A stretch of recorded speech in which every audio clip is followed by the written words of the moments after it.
This is a brief presentation of Miller's and Matz's subcultural theories of crime and deviance. Yes. Hi, I'm Matza, and I'm here to tell you about the drift theory and the theory, that one. I'm Walter Miller. I'm here to talk about my federal concerns. In the late 1950s, I, Walter Miller, created a new approach to explain the values of crime when I suggested that deviancy was linked to the lower class male culture. Any questions so far? No? Good. Okay, in 1962 I suggested that working class males have 6 focal concerns that will lead to delinquency. Number 1, smartness. The individual should look good and be witty, with a sharp repartee, I think that's it. And you see, as you can see clearly, demonstrated by my colleague. Number 2 is trouble. Trouble? Oh. She doesn't go looking for trouble, apparently. But that roughly translates as, yes, I go looking for trouble because I am the alpha male. I find it. Number 3 is excitement. They feel it is important to thrill seek. As my good friend Kat says, the offender discovers, fantasizes, or manufactures an angle of moral superiority over the intended victim. So the robber has somewhat succeeded in making a fool of his victim. AKA the people on Stourbridge Car Park. Number 4 is toughness. Being physically stronger than others is good, and it's important to demonstrate this. Oi, yo! Number 5 is autonomy, I think. It is important not to be pushed around by others. Is it?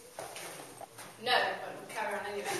Number 6 is fate. Individuals have little chance to overcome the wider fate that awaits them.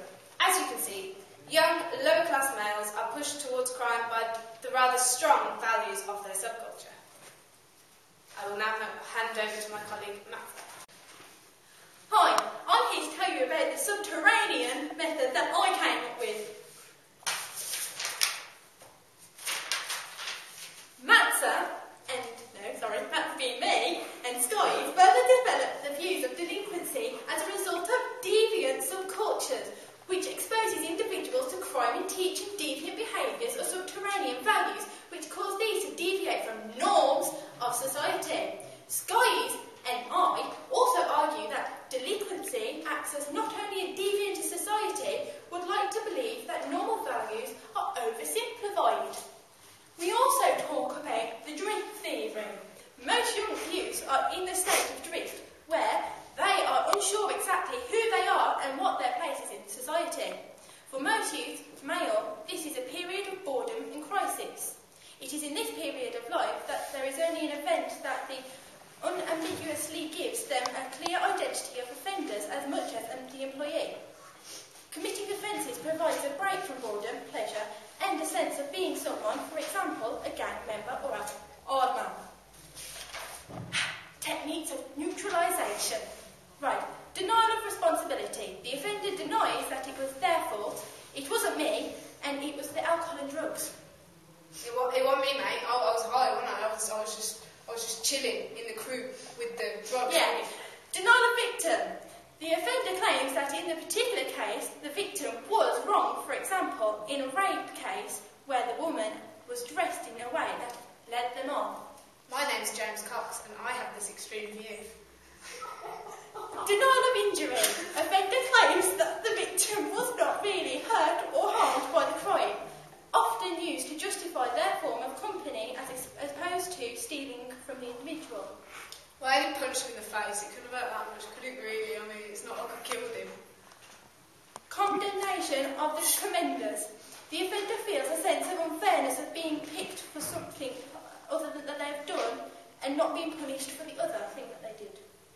It's just, they just pick on me because where I come from. It's because I'm from the ghetto.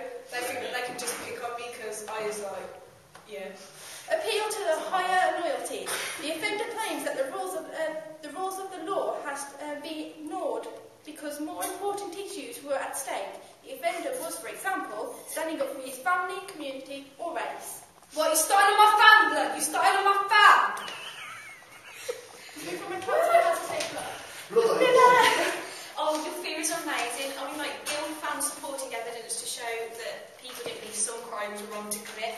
Amazing. Well, thank you very much. Now, Miller provides little evidence to show that the focal concerns are specifically low-class values.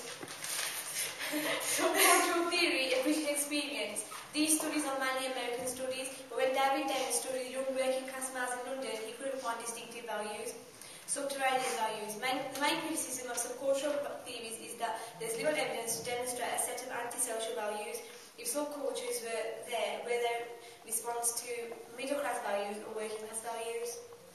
Well, Matza himself said that subterranean values don't explain all aspects of deviancy, and more study is needed. And then Hershey said neutralisation is not relevant in explaining deviancy, it's in fact a result of conformity.